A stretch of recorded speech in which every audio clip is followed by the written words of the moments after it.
night I lay a-sleeping, there came a dream so fair. I stood in old Jerusalem, beside the temple there. Hello, my name is Father Timothy Tighe, and this is our 183rd segment of our journey of faith in the light of the cross, and I thank you so much for journeying with me. We go up to our screen and we see our theme. Ezra and Nehemiah reveal Judaism as a diaspora religion and the temple a sign of its higher identity. Thus, for 200 years, from 400 to Maccabees in 167, the Bible reveals little about life in Jerusalem, but significant stories of life in the diaspora. We go to our next screen and we read, "The original returnees of 538 lost their spiritual fervor, so a second group came from Babylon to complete the temple in 516. Now Nehemiah received word in 445, that's about 60 years later, that the people had lost their spiritual fervor again. So Nehemiah used his influence with King Artaxerxes to bring Persian resources to rally the spiritual fervor, to rebuild the city wall, and repopulate the city of Jerusalem. But he concluded that never exiled Judeans, the ones who had never gone into exile, were so different that they dispirited the returnees." We go to our next screen and we read, "Now 140 years in Babylon had made exile so different from the people of the land that they no longer shared the same religion." Well, at least that's how they felt. "The exiles had remained faithful by complete segregation, especially rejecting intermarriage. Their heroic discipline, language skills, and accounting skills won respect and entrance into the Babylonian wealth. Nehemiah saw that intermarriage broke down conviction, which diminished work habits and changed the returnees. Free of Gentile power, Judeans had no need to live heroically. This dispirited the returnees' fervor. It took the strength out of them." We went to our next screen and we read, "Nehemiah knew as a eunuch that he could not be a teacher of Torah, which was just re-edited in Babylon. It was just finished. So he had King Artaxerxes in Susa in Persia, that's modern Iran, write a document that named Ezra in Babylon, Iraq, as governor of Judah, with full power to teach and enforce Torah. Ezra was considered the chief editor of the final Torah. So Ezra went to Jerusalem, read and explained Torah, but not much changed, as we have seen. Nehemiah returned to Susa, and Ezra probably went back to Babylon, to the intellectual life he loved. Ezra was an intellectual, not a governor." We go on to our next screen and we read, "We read in 182 the humorous story of priestly corruption and the lack of prophetic spiritual fervor during the 200 years from 400 to 200 BC. Exiles needed Jerusalem as a transcendent sign of Yahweh's presence. So it was exiles who organized and edited most of the Bible as we have it today. Bible stories in this period are about diaspora life. The experience of Ezra and Nehemiah led to the editing and publishing of Chronicles in Babylon." We go on to our next screen.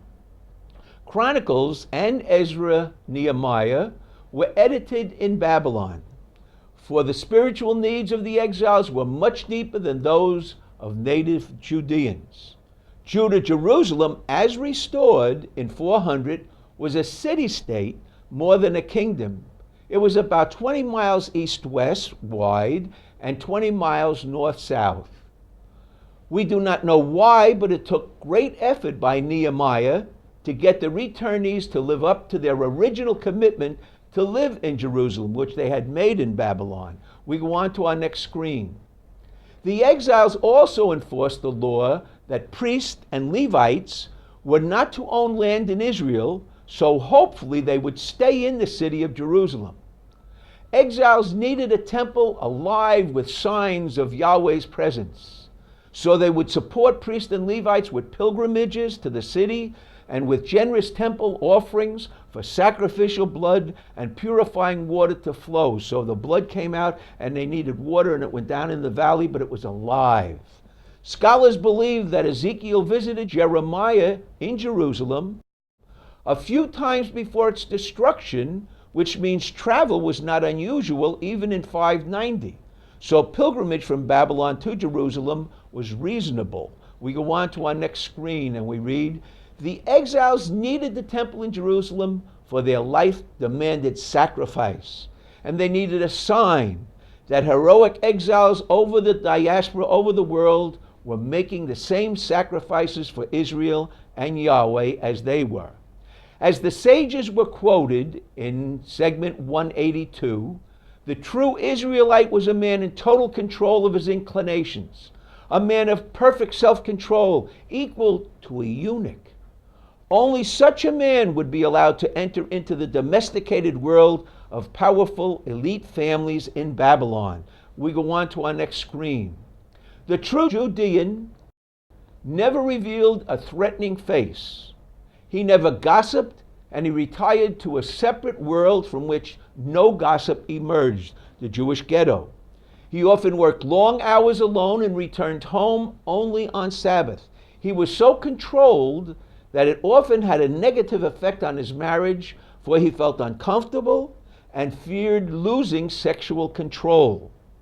Thus, rabbis commanded each man to have sexual intimacy with his wife each Sabbath to build up life in the small exile communities in the ghetto, even if he was very uncomfortable and afraid of unleashing sexual control. We go on to our next screen and we read, the skills and talents Judean men used to penetrate the domesticated Gentile world would not be valued or achieve anything or much in Jerusalem.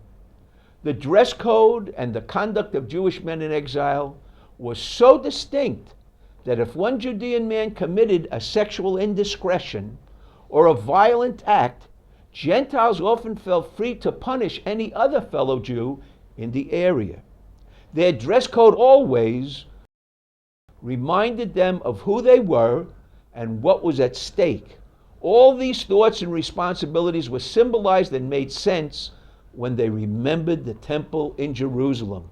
We go on to our next screen and we read, King David was the hero who captured Jerusalem and united the 12 tribes of Israel by making it their capital city and the abode of Yahweh. King David also made the preparations for his son Solomon to build the great temple there. Nathan the prophet proclaimed that out of David's seed would come an eternal kingdom. To emphasize the importance of David and the temple to all Judeans, scholars in Babylon edited 1 and 2 Chronicles, which we will cover in segment 184. We go on to our next screen and we read, Ezra and Nehemiah revealed Judaism as a diaspora religion and the temple a sign of its higher identity. Thus, for 200 years, from 400 to Maccabees in 167, the Bible reveals little about life in Jerusalem, but significant stories of life in the diaspora. Thank you so much for journeying with us on our journey of faith in the light of the cross.